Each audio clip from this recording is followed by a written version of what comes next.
اللہ تبارک و تعالی نے اس مہینے کو بھی ایک خصوصی امتیاز بخشا ہے۔ قرآن کریم میں اللہ تبارک و تعالی نے فرمایا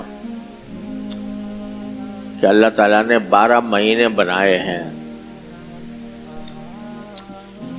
دیکھنے میں سارے مہینے اور سارے دن ایک جیسے ہوتے ہیں۔ صبح کو سورج ہر جگہ ہر روز طلوع ہوتا ہے، ہر روز غروب ہوتا ہے، دن آتا ہے، رات آتی ہے، لیکن کچھ دنوں کو یا کچھ مہینوں کو اللہ تبارک و تعالی نے کچھ خصوصی امتیازات عطا فرمائے۔ تو قرآن کریم نے فرمایا کہ ہم نے جب اللہ تعالیٰ نے آسمان و زمین پیدا کیے تو 12 مہینے پیدا فرمائے، اور ان میں سے 4 مہینوں کو حرمت والا مہینہ قرار دیا۔ منہا 4 حرم، 12 مہینوں میں سے 4 مہینے حرمت والے ہیں۔ ان میں سے 3 مہینے تو متواتر آتے ہیں، ذی قعدہ، ذوالحجہ اور محرم، اور 1 مہینہ رجب کا ہے۔ یہ 4 مہینے ایسے ہیں کہ غالباً حضرت ابراہیم علیہ السلام کے وقت سے ان کو اشہر حرم کہا جاتا تھا، حرمت والے مہینے کہا جاتا تھا، اور اس کا اثر یہ تھا کہ اہل عرب جاہلیت میں بھی آپس میں جنگوں میں مشغول رہتے تھے۔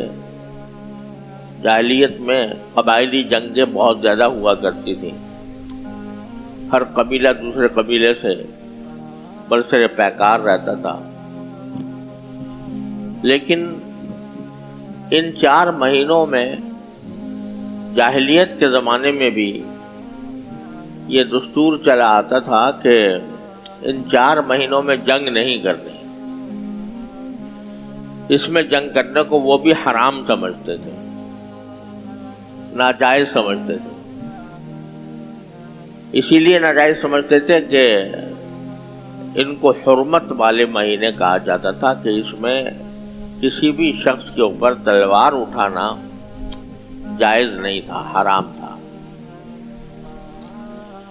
جب نبی کریم سرورت عالم صلی اللہ علیہ وسلم مکہ مکرمہ سے ہجرت کر کے مدینہ منورہ تشریف لائے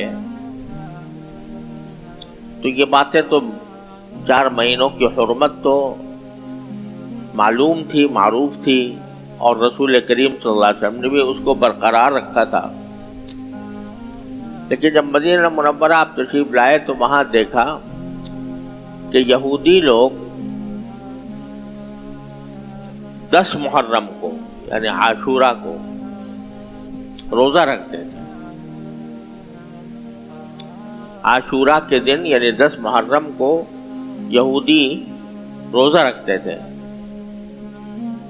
تو حضرت صلی اللہ علیہ وسلم نے پوچھا کہ بھئی آپ لوگ کیوں روزہ رکھتے ہو ان دنوں میں؟ اچھا 10ویں محرم کو کیوں روزہ رکھتے ہو؟ تو انہوں نے جواب میں کہا کہ یہ وہ دن ہے جس میں حضرت اللہ تبارک و تعالی نے حضرت موسیٰ علیہ السلام کو فرعون سے نجات دی تھی۔ فرعون ظلم کرتا تھا اور خود خدائی کا دعوے دار تھا۔ اللہ تعالیٰ نے حضرت موسیٰ علیہ السلام کو اس کی ہدایت کے لیے بھیجا، پیغمبر بنا کر بھیجا۔ حضرت موسیٰ علیہ السلام نے اس کو تبلیغ کی۔ اس نے تبلیغ کے بدلے میں بجائے اس کے کہ کوئی ہدایت کا راستہ اختیار کرتا حضرت موسیٰ علیہ السلام کو اذیتوں کا نشانہ بنایا، اور نہ صرف حضرت موسیٰ علیہ السلام کو بلکہ ان کی پوری قوم بنو اسرائیل کو،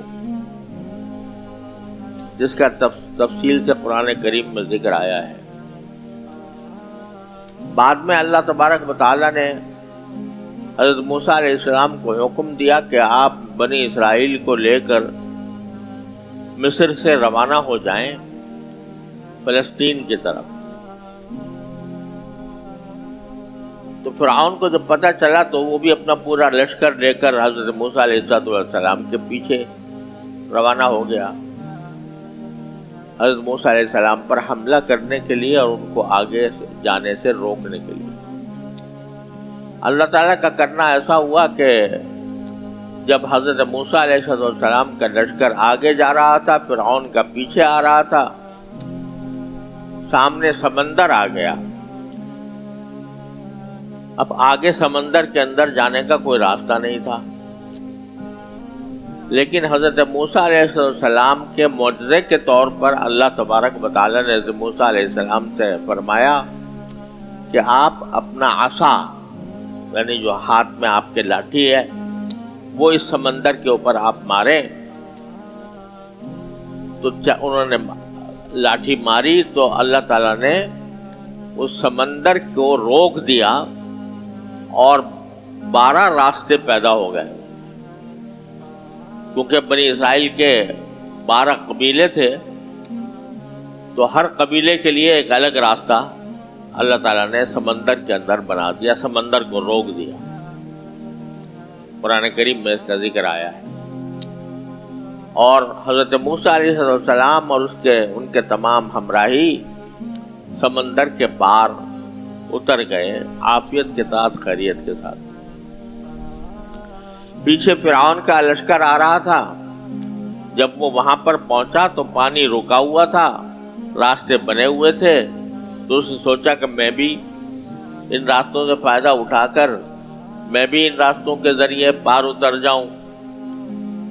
تو وہ پار اترنے کی غرض سے ان راستوں کے اوپر اترا اور اس کا لشکر بھی اترا، لیکن جب دریا کے سمندر کے بیچ میں پہنچا تو اللہ تعالیٰ نے وہ پانی برابر کر دیا، اور اللہ تبارک و تعالیٰ نے پورا فرعون اور اس کا لشکر سب ہلاک ہو گیا، سمندر میں ڈوب کر ہلاک ہو گیا، اور موسیٰ علیہ السلام اور ان کے ہمراہی عافیت کے ساتھ صحرائے سینا کے اندر اتر گئے۔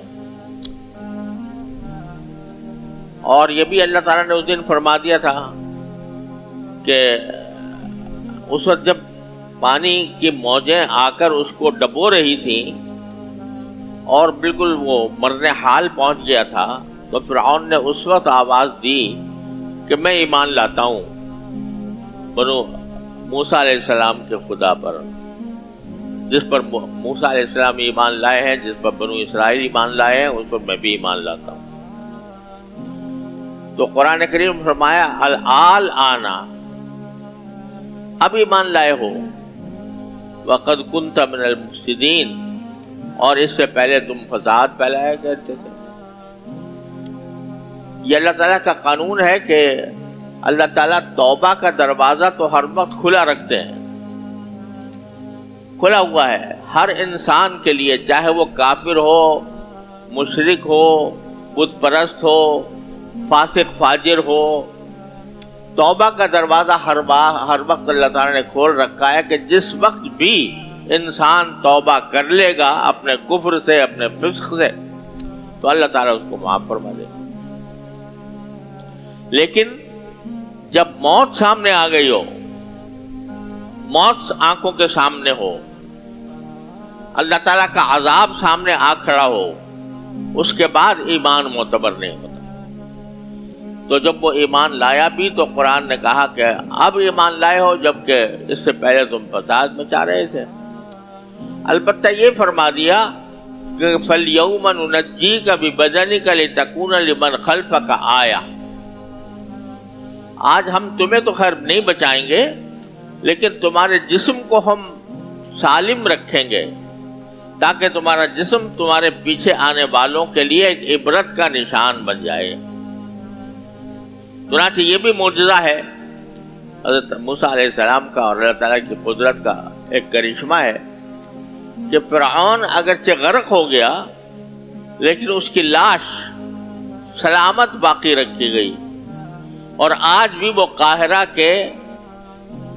کے میوزیم میں موجود ہے، جو چاہے جا کے دیکھ سکتا ہے۔